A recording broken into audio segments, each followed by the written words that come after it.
Ladies and gentlemen, if we could please have your attention for just a moment. We're going to ask our head table to please remain seated, but we're going to ask everyone else to please rise. With your champagne glass in hand, we're going to be having two toasts this evening. First, for our maid of honor, Kaylin Dooley.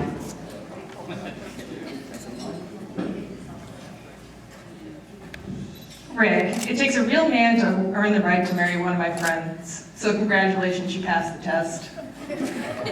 April, you and I have been friends for so long, I cannot actually remember not being friends with you. What I do remember is growing up with you and getting to experience our most awkward years together.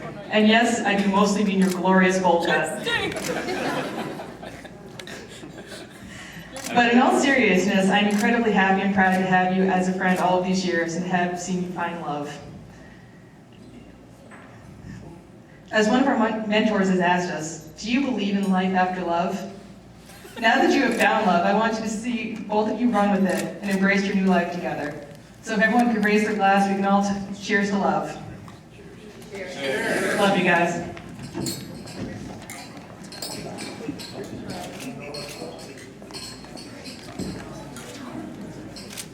Let's have a great big round of applause, everybody, for our maid of honor. Now our best man, Mr. Brian Godwin.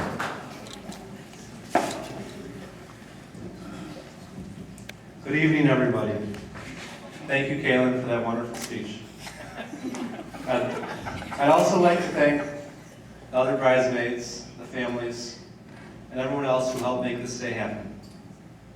It's no surprise that April looks beautiful and absolutely stunning on this wonderful day.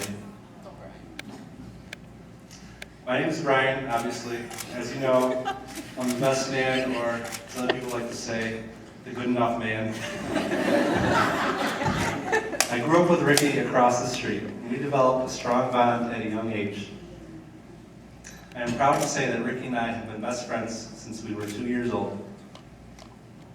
Some people can describe Ricky as smart, witty, while others may notice his picky and whining tendencies.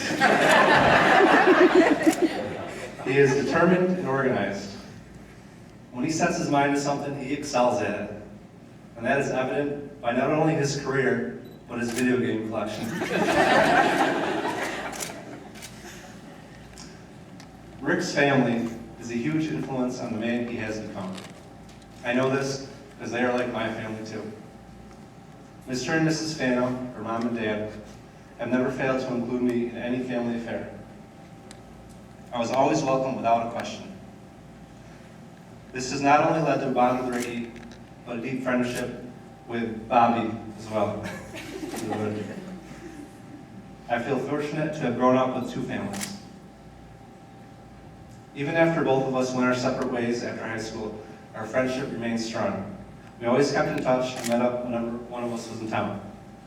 I still walk freely into the Fano household and raid the cookie jar or just say hello. When Ricky and April started dating, I could tell there was something special about her because of the nervous calls that Ricky would give me about relationship advice. He really wanted it to work. It came to no surprise to me when he proposed to April. After getting to know April, I found she's a level-headed, sweet girl with a heart of gold. Now, as Rick's best man, I have some responsibilities. I needed to deliver Ricky on time and looking good to the wedding. Well, I got one of them right. We discussed shaving the beard, but I realized then his face would be showing. So the mountain man look would have to do. I just worry what Grandpa Bobby would have to say. Another duty I've determined is a request to the groom and to some of those here in attendance. Now, it's obvious to those of us who know Ricky that he is head over heels in love with April. So, in order to make this work, Rick, here's what needs to happen. No more strip clubs. Delete your porno collection. We all know his title. It's something like Tax Returns 2003. Stop spending your spare time at the hookup bars. And lastly, this is for everybody for Rick's sake. Would anybody who has a key to his apartment, please come up and turn it in. You're not going to get in there. So come on, I know there's a lot of people here who have this key. Just come up and turn it in. Right up here.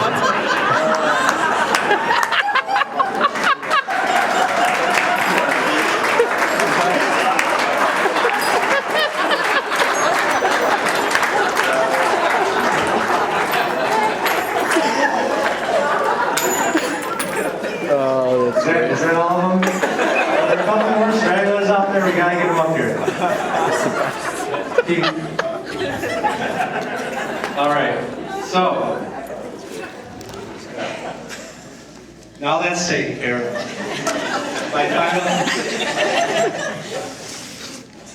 My final obligation is some advice. Rick, I'm happy you were able to find a woman that can put up with your incessant whining and nitpickiness. Just do whatever April says, and remember she's the boss. April, we all know Ricky acts like a little kid. Be sure to send him to bed on time, warm glass of milk to settle his stomach, and keep a timeout corner for his temper tantrums. Marriage is a huge step in life. I admire the courage and commitment you both took to this tremendous undertaking.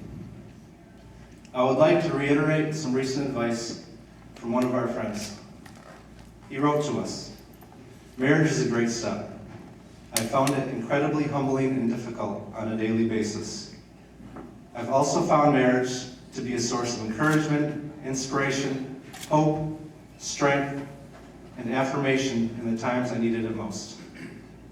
So here's to Ricky and April, a toast to a wonderful new life together, full of adventures and happiness.